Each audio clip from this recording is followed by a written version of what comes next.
there, there are two types of the renal failure: acute renal failure and chronic renal failure. Acute renal failure is defined as rapid irreversible deterioration in the renal function and sufficient to result in accumulation of nitrogenous waste in the body. That is called uremia. Uremia means होता है blood urea increase in the blood or blood urea nitrogen. यानी blood urea nitrogen nitrogenous substance में क्या होता है? Urea, uric acid, xanthine, amino acid और blood urea nitrogen. तो ये फॉस्फेट भी आता है। तो ये सब चीजें नाइट्रोजन सब्सटेंस में आता है। इसमें कोई भी ब्लड में इंक्रीज हो गया उसको यूरेमिया कहेंगे, लेकिन खासकर यूरिया के साथ including. It's usually developed over a period of a day or rarely over a few weeks. यानी सडन कुछ पीरियड में हो सकता है, सडन या कुछ वीक लग सकता है। इसी को कहते हैं एक्यूट रीनल फेल्योर, यानी सडन। उर्दू में क्या आता है? हाथ कहते हैं, सकुतुल कुल्लियाए हाथ।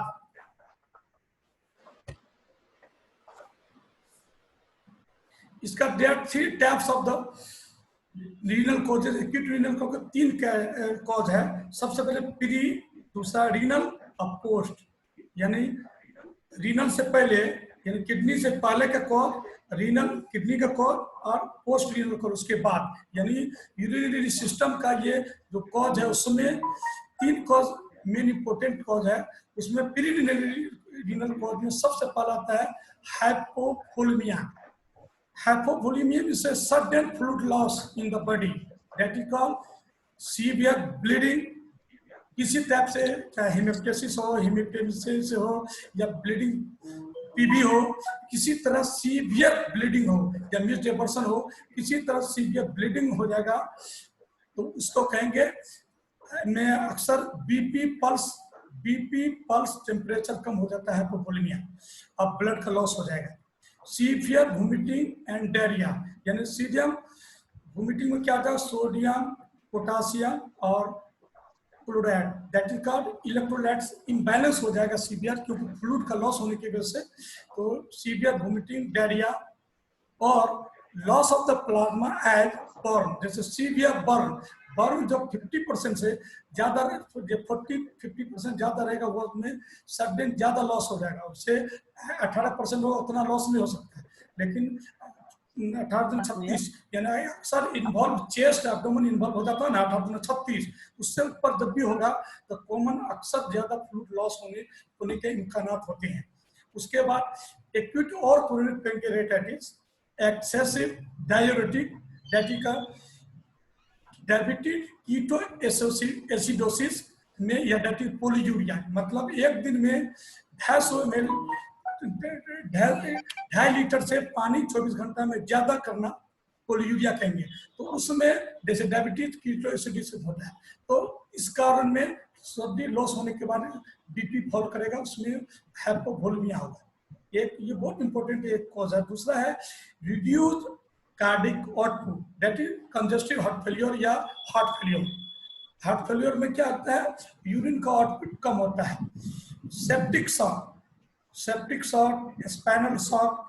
तो सेप्टिक शॉक या स्पाइनल शॉक या कार्डिक जोनेटर, कोई भी शॉक हो उसमें भी किडनी काम नहीं करता, आउटपुट यूरिन का नहीं निकाल पाता है, उसमें कॉमन होता है pre renal cause. Renal vessels disease, that is called renal arteries obstruction या ऑक्लूजन। यानी रीनल आर्टरीज का जो ब्लड का फ्लो है, आर्टरीज का रीनल का फ्लो है, ऑब्स्ट्रक्शन में उसको कहेंगे, एक तक कहेंगे कंप्लीट ऑक्लूजन में कंप्लीट लॉस हो जाएगा, बंद हो जाएगा, या स्टोनिसिस हो जाएगा। स्टोनिसिस मींस थोड़ा सा पूरा ब्लड का फ्लो रुकेगा नहीं, थोड़ा सा स्टोनिसिस में जाएगा। जितना किडनी में जाना चाहिए ब्लड उतना किडनी में ब्लड नहीं जा पा रहा, जिसकी वजह से फिल्ट्रेशन सही से ब्लड यूरिन का नहीं होगा, जिसके कारण भी प्री रीनल कॉज ये होगा। चौथा है ड्रग में ACE इनहिबिटर, दैट इज का angiotensin converting enzyme inhibitor.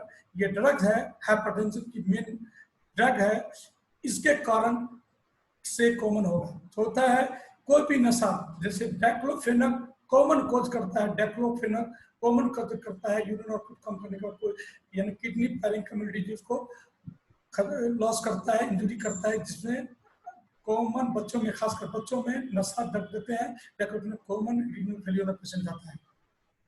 Renal cause में आता है उसके अंदर के, रीनल कॉज मींस उसके अंदर के चीज, दैटिकल ग्लोमेरुलर डिजीज, यानी ग्लोमेरुलर नेफ्राइटिस जिसमें होता है डिजीज में, ग्लोमेरुलर नेफ्राइटिस। जैसे अक्सर एक रिपीट प्रोग्रेसिव ग्लोमेरुलर नेफ्राइटिस में एक्यूट एंड ऑर्डर, जब ग्लोमेरुलर नेफ्राइटिस में क्या हो जाता है, मान लिया एक नेफ्रोटिक सिंड्रोम हो, एकदम नेफ्रोटिक सिंड्रोम क्या होता है, जो ग्लोमेरुलर नेफ्राइटिस ग्लोमेरुलर का है, यानी ग्लोमेरुलस से ग्लोमेरुल का जो मेश होता है वो इन्फ्लामेशन होने के बाद से 0.8 एंगस्ट्रॉन से ज्यादा इन्फ्लामेट होता है, जिसके कारण से उसका जितना प्रोटीन चीज है, ब्लड चीज है, लीक कर जाता है।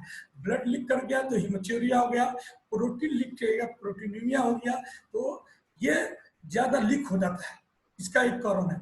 या यूरिया सप्ताह, नाइट्रोजन सप्ताह, नाइट्रोजन सप्ताह, सबको लीक, तो इसलिए ये नेफ्राइटिस फिल्ट्रेशन सही ढंग से नहीं हो पाता जितना होना चाहिए, मेस आर्टरी इन्फ्लामेशन की वजह से ज्यादा लीक कर गया। दूसरा है वास्कुलर डिजीज में वास्कुलाइटिस, वास्कुलर में वेसल्स का जो है, वेसल्स का इन्फ्लामेशन होने की वजह से उस जगह का आर्टरी जो आर्टरी या वेन जब किडनी में जब जाता है उसका इन्फ्लामेशन होकर उस जगह रुक ही गया या दूसरे जगह से चला गया।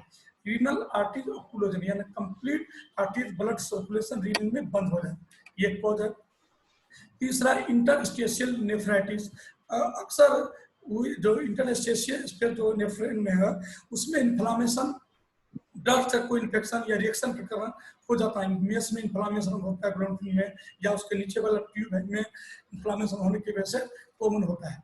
उसके बाद है acute tubular necrosis, renal ischaemia due to any cause transfusion reaction.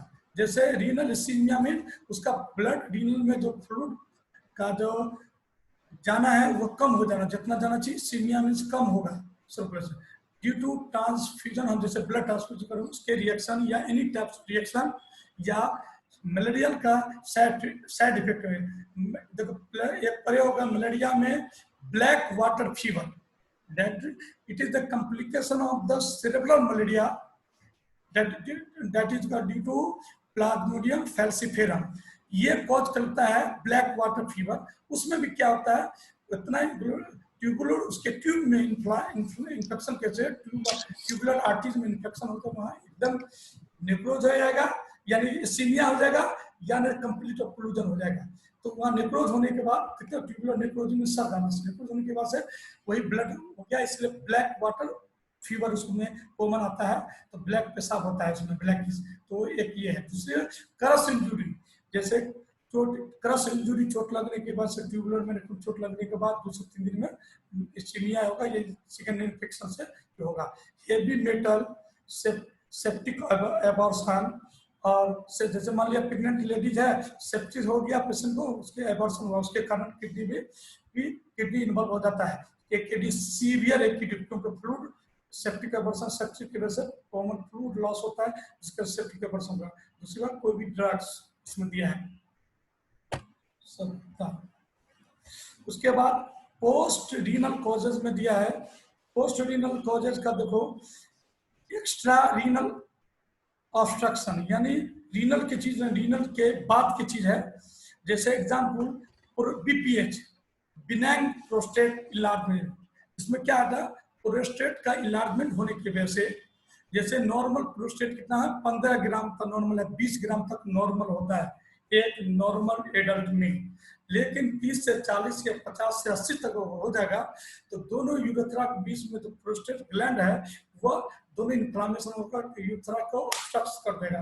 एकदम ऑब्स्ट्रक्शन करने की वजह से क्या होगा, जो भी यूरिन का फ्लूइड नीचे आना है वह रिवर्स बैक ब्लडर मारेगा, ब्लडर से यूरेटर मारेगा, यूरेटर से किडनी मारेगा, बार बार रिकरेंट बैक रिवर्स होने की वजह से किडनी का नेफ्रॉन का इन्फ्लामेशन होगा, नेफ्राइटिक कॉमन होता है। तो एक्स्ट्रा एक्स्ट्रा रीनल ऑब्स्ट्रक्शन में बीपीएच एक, दूसरा यूरेटर स्टोन, दूसरा यूरेटराइटिस यूरेथ्रल स्टोन कैलकुली, तो उसमें ये होता है एक। उसके बाद है इंट्रारीनल ऑब्स्ट्रक्शन में मेटाबॉलिक डिजॉर्डर इसमें कॉमन होता है, में भी होता है, या यूरिक रीनल स्टोन के बाद में अक्सर रीनल स्टोन पे एक टाइप होता है यूरिक एसिड क्रिस्टल्स बनता है। यूरिक एसिड या गोटी आर्थराइटिस वाला जो पेशेंट होता है उसमें कॉमन यूरिक एसिड बनता है, तो यूरिक एसिड एक स्टोन टैप भी है और यूरिक एसिड डिपोजिट होता है। तो इंट्रा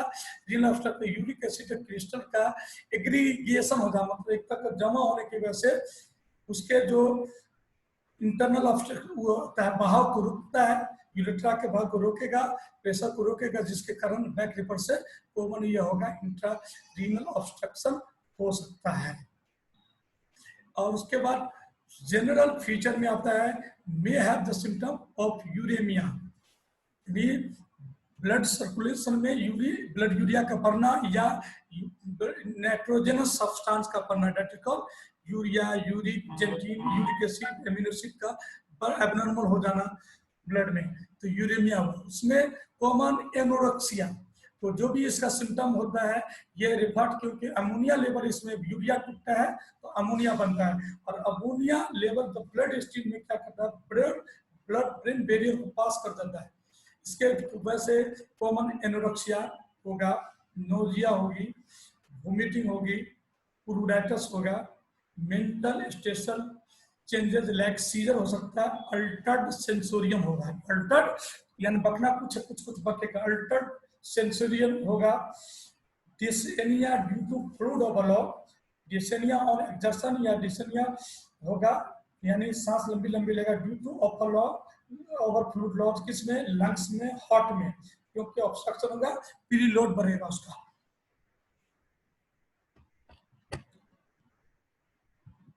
उसके बाद क्लिनिकल फीचर में अलग अलग पार्ट का बांट दिया गया है, एक minute, causes specific clinical feature में रीनल डिसऑर्डर में क्लिनिकल फीचर है are those of underlying casual condition together with rapidly developing uraemia, जैसे लो ब्लड प्रेशर इसके वजह होगा, पुअर पेरिफेरल परफ्यूजन होगा, फेलिंग यूरिन आउटपुट होगा, और से पीरी रीनल कॉज हो या रीनल कॉज हो या पोस्ट रीनल हो, तीनों में एनोडिया भी हो सकता है, और anuria that is called 250 ml urine 24 घंटा में 250 ml या 400 ml 24 घंटा में यूरिन से कम होना एनोडिया, या 12 घंटा या 250 ml या 12 घंटा में 100 ml से कम होना, या 50 ml कम होना, गिरो तो उससे एनोडिया। ओलिगोरिया में 400 से कम, एनोडिया में 250 से कम, और ओलिगोरिया में 400 ml से 24 घंटा में कम होना, और पोलियूरिया का कद ये 2.5 लीटर से ज्यादा होना 24 घंटा में। ये इसमें तीनों हो सकता है कॉज में, एनोरिया हो सकता है, ओलिगोरिया हो सकता है, दोनों कॉज ये कॉमन हो सकता है रीनल डिजीज में, इसलिए फेलिंग ऑफ यूरिन आउटपुट इसमें कम होगा। रीनल कॉजेज में ग्लोमेरुलोनेफ्राइटिस में उस पेशेंट को डेवलप में हाइपोटेंशन होगा, क्योंकि एंजियोटेंसिन 2 जो है, जो एंजियोटेंसिन 1 से 2 कन्वर्टिंग एंजाइम जो है कर नहीं पाएगा, जिसके वजह से इन्फ्लामेशन है, टू कन्वर्ट नहीं कर पाएगा, क्योंकि रीनल ट्यूबुलर या इन्फ्लामेशन है, जिसके वजह से वहाँ जितना प्रोटीन है, प्रोटीन का इन्फ्लामेशन हो, प्रोटीन का लॉस होगा, ब्लड का वहीं से लॉस हो जाता है, इसलिए जो करना चाहिए हाइपरटेंशन का प्रोग्रेस वो प्रोसीजर वो नहीं हो पाता, जिसका से पूरा मेंटेन नहीं हो पाता, जिससे हाइपोटेंशन होगा, प्रोटीन का डिफिशियंसी होगी, प्रोटीनीमिया का, हीमोचूरिया होगा due to glomerular nephritis, renal cause में glomerular nephritis GN, acute tubular necrosis जो ऊपर दिए उसी को क्लियरफाई कर रहे हैं, most important causes due to इंस्ट्रिक्सिक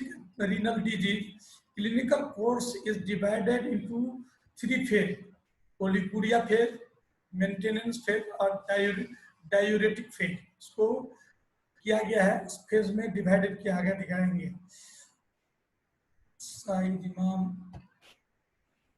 उसके बाद एक्यूट ट्यूबुलर नेक्रोसिस का फिर oliguric phase, symptoms due to fluid overload and azotaemia, यानी accumulation in the blood of nitrogenous waste product that is urea, uric acid, xanthine, amino acid, then phosphorus, ये सब जो phosphorus, sulphate, ये सब चीज है, इसका ब्लड में ज्यादा होने की वजह से होता है कॉमन ये कॉज, जिसको कहते हैं एजुटेमिया।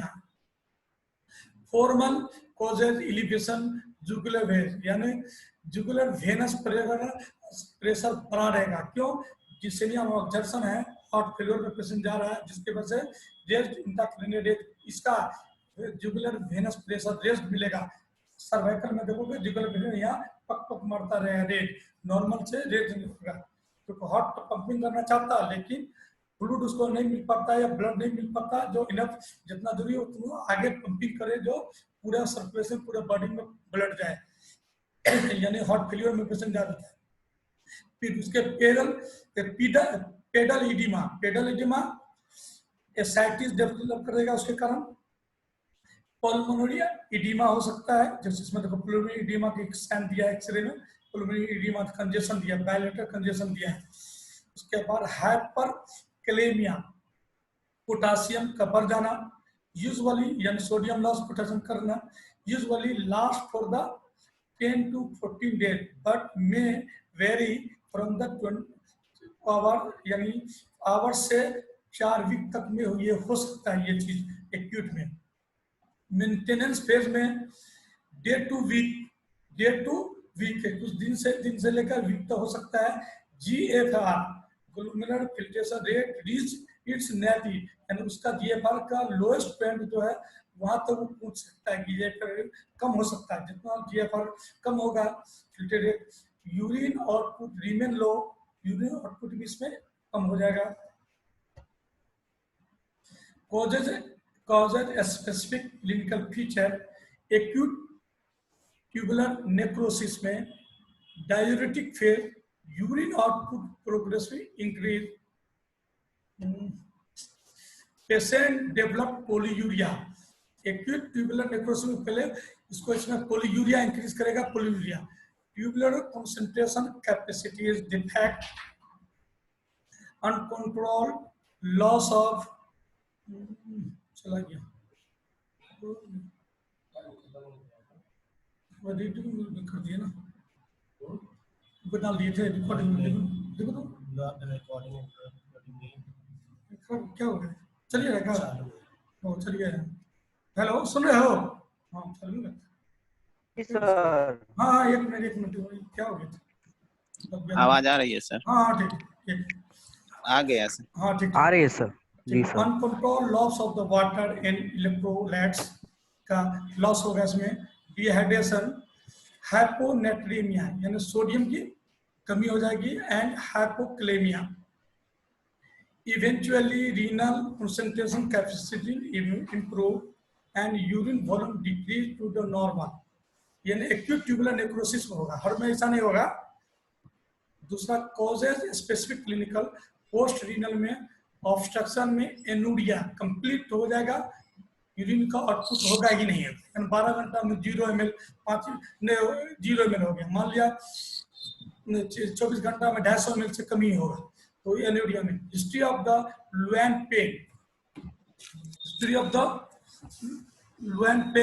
Loen to brain, haematuria, renal colic,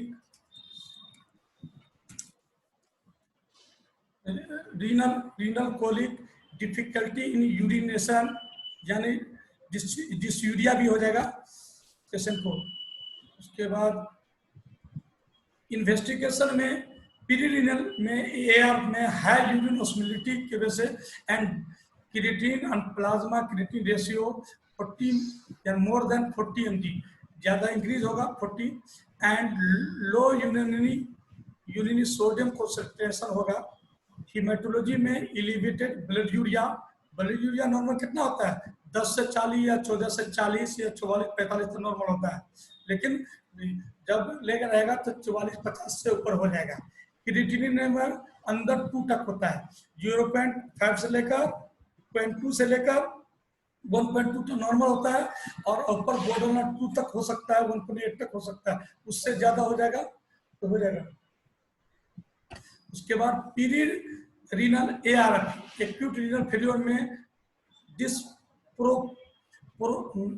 disproportionate elevation of urea in relation to the creatine, urea creatine का रेशियो निकाला जाता है। लेकिन एक फॉर्मूला आता है, ब्लड यूरिया हम लोग टेस्ट करते हैं या सब कभी करते हैं, ब्लड यूरिया नाइट्रोजन टेस्ट निकाला जाता है। जैसे ब्लड यूरिया में जितना ब्लड यूरिया उसमें 2.14 से डिवाइड कर देंगे तो ब्लड यूरिया नाइट्रोजन कॉमन आ सकता है, वैल्यू आएगी। ब्लड यूरिया नाइट्रोजन में क्या करना है, जितना ब्लड यूरिया है 2.14 से डिवाइड कर देंगे तो ब्लड यूरिया नाइट्रोजन आ जाएगा।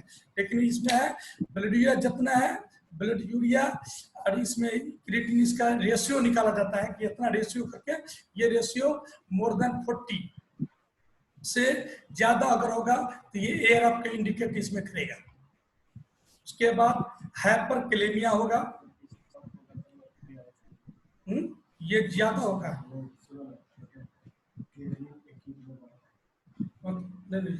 ज्यादा क्रिएटिन रेशियो हाइपरकैलेमिया पोटेशियम की ज्यादा होगा इसमें। हाइपोकैल्सीमिया होगा, हाइपर फॉस्फेटेमिया होगा और हाइपर यूरिसेमिया हो गया। तो ये यूरिक एसिड इसमें ज्यादा हो जाएगा, फॉस्फेट ज्यादा होगा, कैल्शियम कमेगा और पोटासियम ज्यादा हो जाएगा, सोडियम लेकिन कमेगा।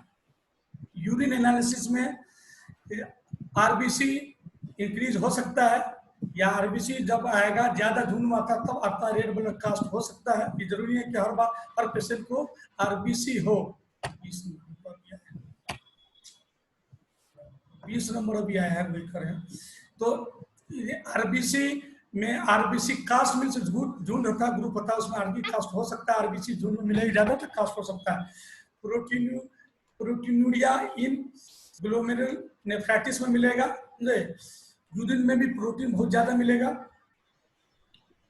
उसके बाद epithelial cell and coarsely granular cast with mild proteinaemia, acute tubular necrosis मिलेगा। एलर्जी नेफ्राइटिस में WBC RBC यानी red blood cells eosinophil, allergy की वजह से इंडिकेट कर देगा कि इस्नोफिल इसमें बढ़ेगा। WBC यानी WBC बढ़ेगा, RBC निकलेगा यूरिन से आउटपुट होगा, उसके बाद इस्नोफिल का इंडिकेट का स्टेन करने के बाद पता चलेगा इस्नोफिल। हमसे जनरल यूरिन में तुमको इस्नोफिल नहीं पता चलेगा, जब उसका यूरिन का स्टेन करके देखोगे तब पता चलेगा ये इस्नोफिल है, उसे नहीं पता चलेगा। इन्वेस्टिगेशन में ECG में हाइपरकैलेमिया है, देखो ये T वेव जो है T वेव एलिवेटेड होगा, टीटॉल देखो इसमें, देखो इसमें नॉर्मल है, इसमें T नॉर्मल है, ये टीटॉल दिखा दिया, टीटॉल दिखाएगा। ये कॉमन एक साइन है हाइपरकैलेमिया। दूसरा एक्सरे में पल्मोनरी एडिमा दिखाई देगा, इससे पीछे में तुमको एक्सरे दिखाए हैं, ये देखो पल्मोनरी एडिमा इसमें दिखा दे रहा है दोनों तरफ, लेकिन इसमें फ्लूइड फ्यूजन नहीं है। हो सकता है कि हर एक तरफ फ्लूइड फ्यूजन भी हो, इसमें नहीं, लेकिन इसमें पूरा पल्मोनरी एडिमा बायलैटरली दिखाई दिया है।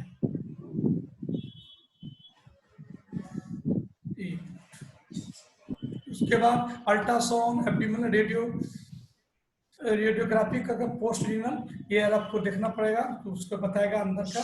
उसमें मैनेजमेंट में therapy for the ARF including में correcting fluid and electrolytes abnormalities को करेक्ट करेंगे, ट्रीटमेंट अंडरलाइंग कॉज करेंगे, लेकिन उसका preventing complication including nutrients deficiency जो रहेगा उसको मेंटेन करना है। उसके बाद emergency treatment should be started for the hyperkalaemia. ये हाइपरकैलेमिया भी लैब थ्रेटनिंग कॉम्प्लिकेशन में से है एक।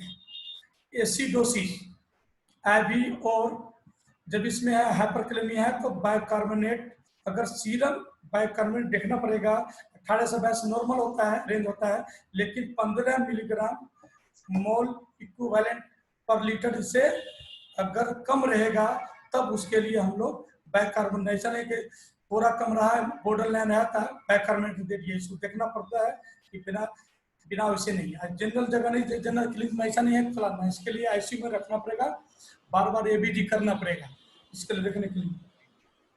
हाँ,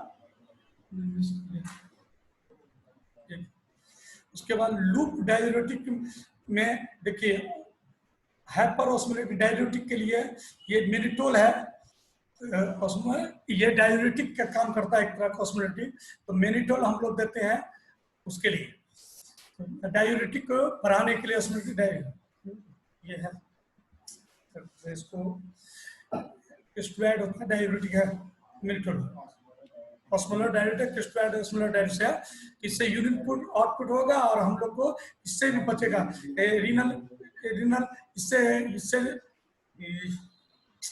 इसको टू प्रिवेंट, ये तुमको टू प्रिवेंट से तुमको, अरे क्या कहते हैं इसको, रीनल को क्या कहते हैं, यानी तुमको इंसेफ्लोपैथी, रीनल इंसेफ्लोपैथी से बचाने के लिए इसमें मिनिटोल हम लोग देते हैं इसको, जैसे अल्ट्रा सेंसोरियम है उसमें उसको कॉमन करने के लिए हम लोग देते हैं मिनिटोल का यूज इसमें करते हैं।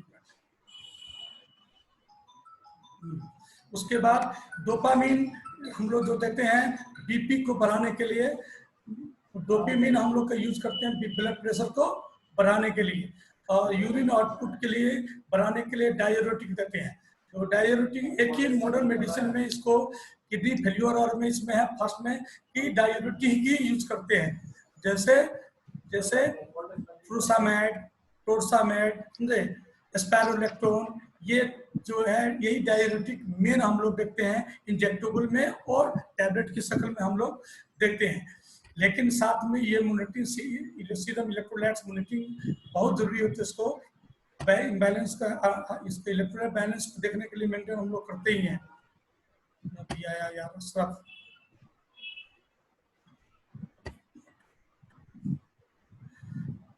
Patient management, patient with the severe pulmonary oedema, अगर उसके साथ पल्मोनरी एडिमा हो